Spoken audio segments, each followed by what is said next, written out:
नमस्कार। आज का हमारा वीडियो कक्षा 9 के लिए है। कक्षा 9 में हम लोग कृतिका भाग 1 मृदुला गर्ग जी की एक कहानी या संस्मरण है। जो संस्मरण उन्होंने ऐसा लिखा है जो कहानी का रूप धारण करता जा रहा है। तो एक संस्मरण है जिसका नाम है मेरे संग की औरतें, जिसमें मृदुला जी ने हमको अब उनके जीवन में आने वाली उन सभी महिलाओं का परिचय दिया है, विशेषताएं बताई हैं जो उनके जीवन में आईं और उनके जीवन को उन्होंने प्रभावित किया। उन्होंने सबसे पहले हमें अपनी नानी के विषय में बताया, उसके बाद अपनी माता के विषय में बताया, माँ के विषय में बताया, माँ के बाद अपनी दादी के विषय में बताया, दादी के बाद परदादी के विषय में बताया। उसके बाद ये अपनी 5 बहनों, अब 4 बहनें जो इनके थीं उनके विषय में इन्होंने बताना शुरू किया है। आज के वीडियो में हम लोग मृदुला जी की उन बहनों के विषय में जानकारी लेंगे जो उनके जीवन में थी। कुछ बातें मैंने पिछले वीडियो में आपको बताई थी कि मृदुला जी को लेकर के इनकी 5 बहनें थी, 4 बहनें और मृदुला जी, यानी उनके मृदुला जी के परिवार में उनकी बहनों 5 बहनें थीं और उनका एक छोटा भाई था। कह रहे हैं कि हम 6 लोगों में 4 लोग लिखते थे। तीसरे नंबर की जो हमारी बहन थी वो नहीं लिखती थी। तो जब मैंने पूछा, जब कोई पूछता था कि आखिर तुम क्यों नहीं लिखती हो, तो वो ये कहती थी कि सभी लोग लिखेंगे तो पढ़ेगा कौन, तो मैं पढ़ूंगी, ऐसा उसने बोला।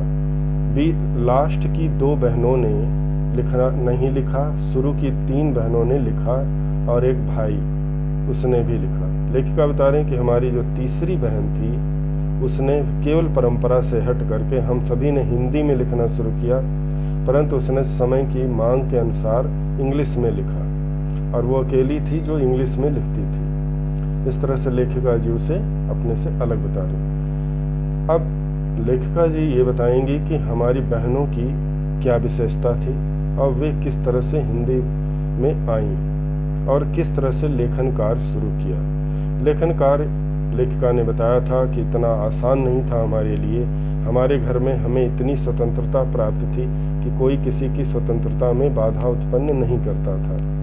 लेखिका करें शायद इसी का असर था कि हम इतने अधिक अकेलापन महसूस करने लगे जब कोई व्यक्ति किसी के जीवन में इंटरफेयर करता है या कुछ करने के विषय में सोचता है तो वो उसको एक कार्य मिलता है। लेखिका करें कि हम सभी पूर्ण स्वतंत्र थे। हमारा घर बहुत बड़ा नहीं था, फिर भी हमारे अंदर पूर्ण स्वतंत्रता का भाव विद्यमान था। हम सभी बहनों के अंदर और हमारे परिवार की तरफ से किसी भी प्रकार की लड़की होने का भाव उत्पन्न नहीं होता था। हमें इतनी स्वतंत्रता प्राप्त थी। लेखिका ने हमें ये भी बताया कि हम बहनों ने इस अपने अकेलेपन को दूर करने के लिए हमने लिखना शुरू किया। लेखिका और लेखिका के पिता दोनों को ही पढ़ने का शौक था।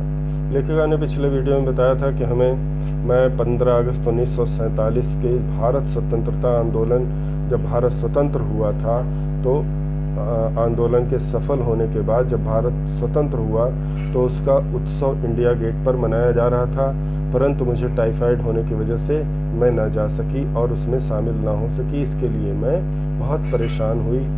तो मेरे पिता ने मुझे ब्रदर्स करामजो नाम का एक उपन्यास दिया था, जिसमें पढ़ करके मैं उन सारी चीज़ों को भूल गई। लेखिका ये बताना चाहती हैं कि पढ़ने का उनको इतना शौक था कि वो स्वतंत्रता आंदोलन जैसे महत्वपूर्ण उत्सव में जाना इसलिए भूल गई क्योंकि उनको पढ़ने के लिए एक अच्छा विषय प्राप्त हुआ था।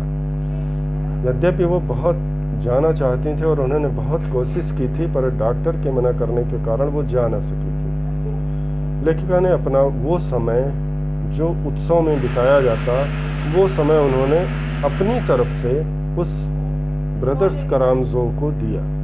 ब्रदर्स करामजो में उन्होंने कुछ पाठ ऐसे पढ़े जो उनके जीवन में लगातार उनके साथ रहे। लेखिका करें मेरे बहुत सारे लेखों में, मेरी बहुत सारे नाटकों में, मेरी बहुत सारी कहानियों में उस ब्रदर्स करामजो का प्रभाव आप देख सकते हैं। लेखिका ने एक लिस्ट दी थी जिसमें उन कहानियों के नाम थे, जिसमें इस तरह था।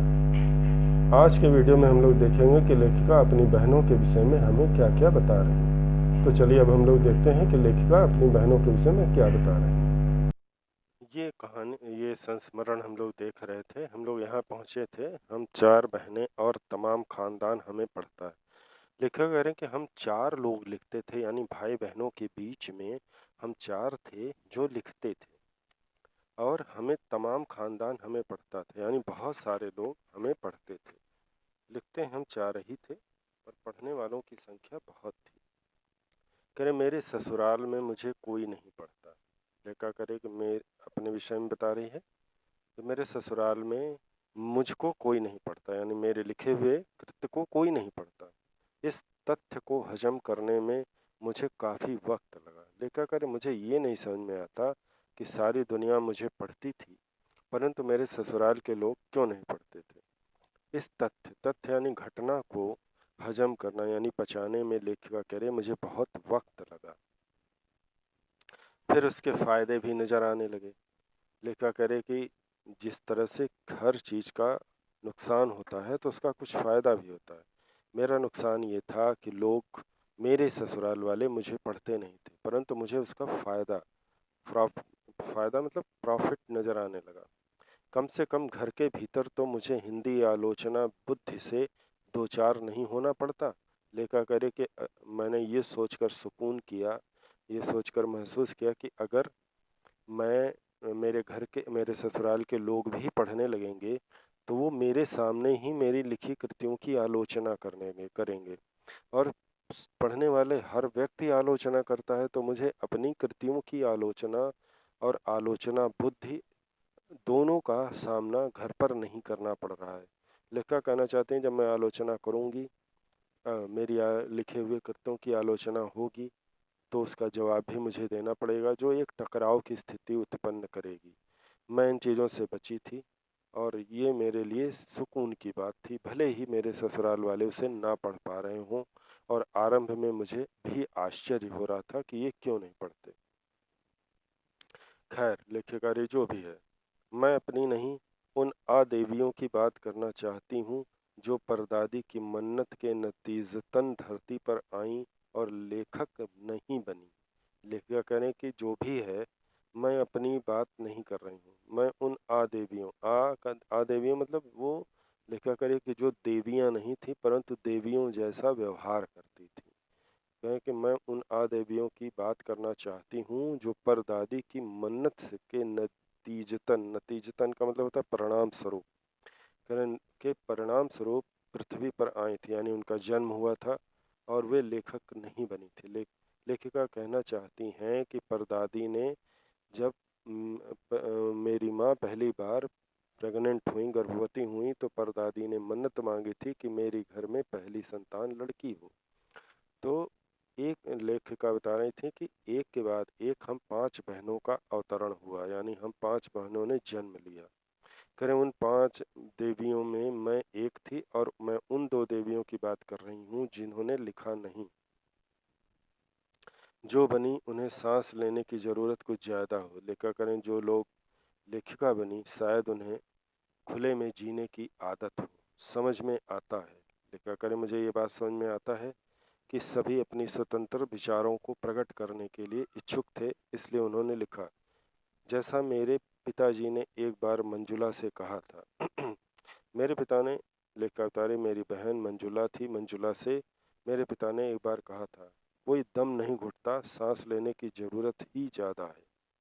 लेखन का कम दम, पिता ने कहा था कि देखो दम नहीं घुटता, यानी यहाँ किसी प्रकार की कोई परेशानी नहीं है। हम तुम्हें कन्याओं जैसा व्यवहार नहीं देते, हम तुम्हें केवल अपनी संतान मानते हैं और उसी तरह से तुम्हारा भी लालन पालन करते हैं, परंतु तुम्हें सांस लेने की बहुत ज़रूरत है।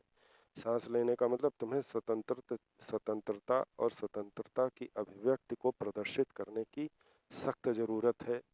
पर यहाँ तो हम शेर तो गैर लेखिकाएं बहने सवा से। लेखिका ने उसके पिता, हमारे पिता ने कहा था कि इसलिए उस स्वतंत्रता को प्राप्त करने के लिए तुम्हें लिखना होगा। लेखा करें मैं उन बहनों की बात कर रही हूँ जो नहीं लिखती थी, पर यहाँ तो हम शेर तो गैर लेखिका बहनें सवा शेर। लेखा करें कि अगर हम अपने आप को बहुत शेर समझते थे यानी बहुत अच्छा मानते थे तो हमारी गैर लिखने आई जो बहनें हमारी नहीं लिखती थी वो हमसे भी आगे थी। करें चौथे नंबर वाली रेणु का आलम यह था कि गर्मी की दोपहरी में स्कूल से वापसी पर जब गाड़ी उसे और उसकी छोटी बहन अचला को बस अड्डे से लेने जाती तो रेणु उसमें बैठने से इनकार कर देती। करके हम लोग तो केवल लिखते थे परंतु हमारी चौथे नंबर की जो बहन थी जिसका नाम रेणु था उसकी हालत ये थी कि गर्मी की दोपहर यानी भयानक गर्मी के दिनों में भी जब स्कूल से वापस आने के लिए घर से गाड़ी भेजी जाती थी और गाड़ी बच्चों को लेकर स्कूल से घर आने के लिए भेजी जाती थी उसको लेकर आती थी तो उसे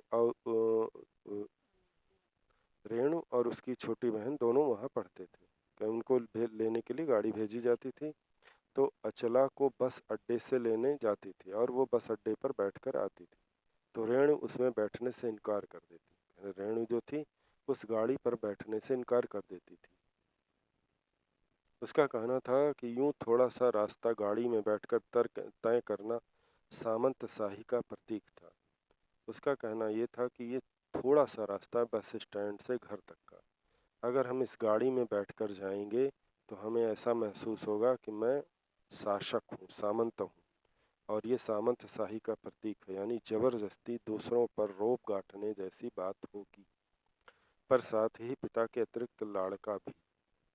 लेखा करें कि परंतु वो ये नहीं सोचती थी कि हमारे पिता हमें कितना प्यार करते हैं कि वो हम धूप में ना परेशान हो, इसलिए वो थोड़ी सी दूरी के लिए भी गाड़ियाँ भेज देते थे। लाड़ यानी प्यार और रसोइये को खाना खिलाकर जल्दी फारिग करने की लाचारी का भी। और मेरे पिता इतने सहृदय थे, लेखिका बता रही हैं कि रसोइया या जो उनका खानसामा बावर्ची था उसको भी जल्दी खाना खिला करके फारिग करना, मुक्त कर देने की लाचारी का भी। लाचारी यानी मजबूरी। लेखिका कहना चाहती हैं कि पिता जो हमारे किचन में खाना बनाने वाला व्यक्ति था, रसोइया था, उसको खाना सब बच्चों को खाना खिलाने के बाद उसे जल्दी से मुक्त करने की भी एक वजह थी। देखा करें मेरे पिता का प्रेम हम बहनों के साथ तो था ही और साथ ही उनका सहृदयता उस रसोइये थी से भी थी कि वो मुक्त होकर के अपने दूसरे कार्यों को आराम से कर सके। इसलिए वो मेरी छोटी बहन रेणु और उससे छोटी बहन को लेने के लिए गाड़ी भेजा करते थे। लेखा करे कि परंतु रेणु न तो पिता की भावनाओं को समझती थी और न उस रसोइये की मजबूरी को समझती थी और वहाँ से पैदल ही आती थी। सब चीज़ों से उदासीन रहती लाचारी माँ तो सब चीज़ों से उदासीन रहती थी पर पिता काफ़ी कुढ़ते भुनते। लेखा करें कि मेरे माँ पर इन चीज़ों का कोई असर नहीं होता था कि कौन क्या कर रहा है, कौन क्या नहीं कर रहा है, किसे क्या करना चाहिए, किसे क्या नहीं करना चाहिए। परंतु मेरे पिता बहुत कुढ़ते भुनते थे यानी मेरे पिता अंदर ही अंदर बहुत परेशान होते थे जब देखते कि अचला गाड़ी में बैठी चली आ रही है और रेणु पीछे पीछे पसीने से तरबतर खरामा खरामा। लिखा करें कि जब मेरे पिता देखते थे कि अचला सबसे छोटी बहन गाड़ी में बैठी चली आ रही है और रेणु गाड़ी के पीछे पीछे पसीने से भीगी हुई धीरे धीरे आ रही है तो उन्हें बहुत बुरा लगता था और बहुत गुस्सा भी आता था, परंतु वो कुछ कह नहीं पाते थे और ना कुछ कहते थे। बचपन में एक बार चुनौती दिए जाने पर उसने जनरल थिमैया को पत्र लिखकर उनका चित्र मंगवा लिया था। लिखा करे जो मेरी बहन रेणु थी वो बड़ी भयानक जिद्दी थी। बचपन में हम बहनों में एक बार चुनौती यानी चैलेंज हो गया और चैलेंज ये हुआ कि जनरल थिमैया को पत्र लिख करके उनका एक चित्र मंगवाएगा। जो पत्र लिखकर चित्र मंगवाएगा वही शर्त को जीतेगा। जो एक मोटरसाइकिल सवार जवान आकर उसके हाथ में दे गया था। लेखिका कह रही हैं कि रेणु ने उस चैलेंज को एक्सेप्ट किया था और जनरल थिमैया को पत्र लिख करके उनसे वो चित्र मंगा भी लिया और एक मोटरसाइकिल सवार व्यक्ति आया और आ करके रेणु के हाथों में वो फोटो दे भी गया। लिखा करे कि मेरी बहन रेणु ऐसी थी कि जब वो किसी चीज़ के लिए जिद कर लेती थी तो उसे वो पूरा करके ही मानती थी। पड़ोस में उसका रुतबा काफ़ी बढ़ गया था। करें कि जब ये काम हुआ, जनरल थिमाया का एक व्यक्ति आदमी या दूत उस मोटरसाइकिल सवार ने उसका चित्र लाकर दे दिया, तो पड़ोसियों में रुतबा यानी सम्मान काफ़ी बढ़ गया। रेणु का सम्मान बहुत बढ़ गया और लोग ये मानने लगे कि रेणु कुछ भी कर सकती है। गाड़ी में बैठने के साथ उसे इम्तिहान देने से भी परहेज था। लेकिन अगर जिस तरह वो गाड़ी में नहीं बैठना चाहती थी, उसी तरह से वो परीक्षा देना भी नहीं चाहती थी। परहेज था। स्कूल तो जैसे जैसे पास कर लिया, पर जब बीए का इम्तहान देने की बारी आई तो वो अड़ गई।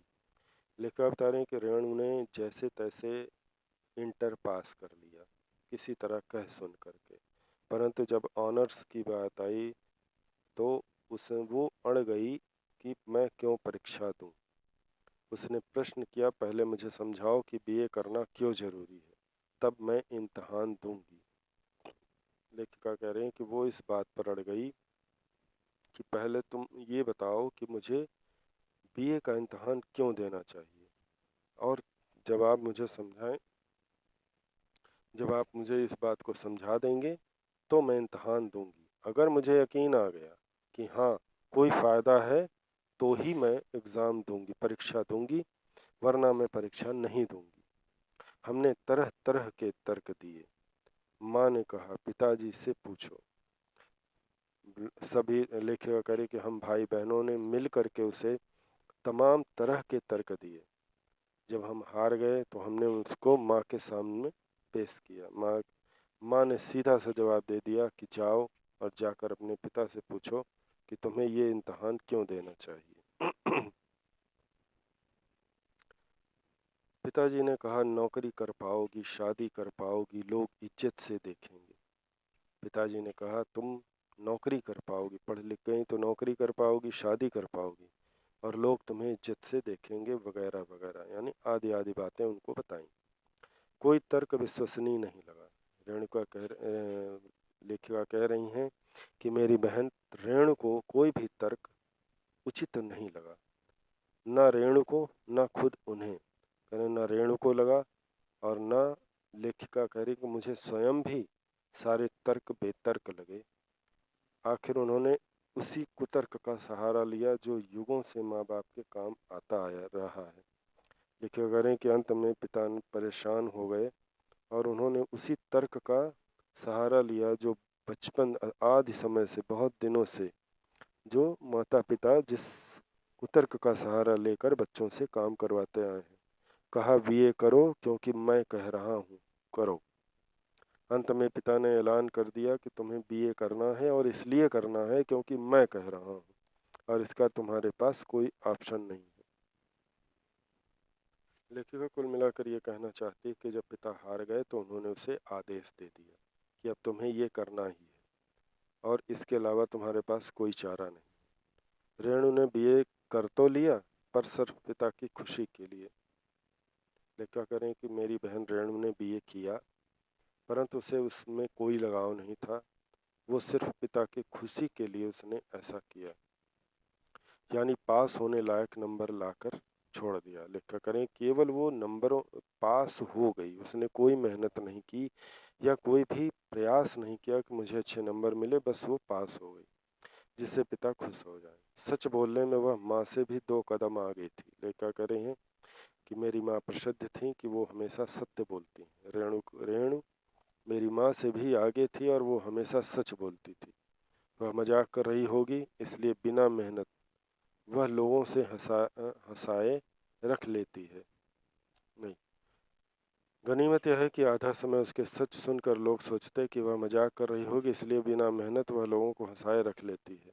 लेखक उसके सच ऐसे थे जिसको सुनने के बाद लोग ये सोचते कि ये मजाक कर रही है, और उस मजाक को वो लोग मजाक में ले करके हंस करके छोड़ देते थे। आज भी उसे कोई इत्र भेंट करता है तो वह कहती है, नहीं चाहिए, मैं तो नहाती।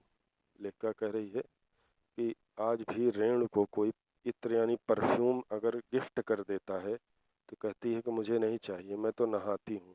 उसका सोचना ऐसा था कि जो लोग नहीं नहाते हैं, गंदे तरीके से रहते हैं, उनको इस परफ्यूम की ज़रूरत पड़ती है। इस तरह लेखिका ने अपनी इन बहनों के बारे में बताया। अब अपनी तीसरी बहन के बारे में लेखिका बताएंगी, जो हम लोग अगले वीडियो में देखेंगे।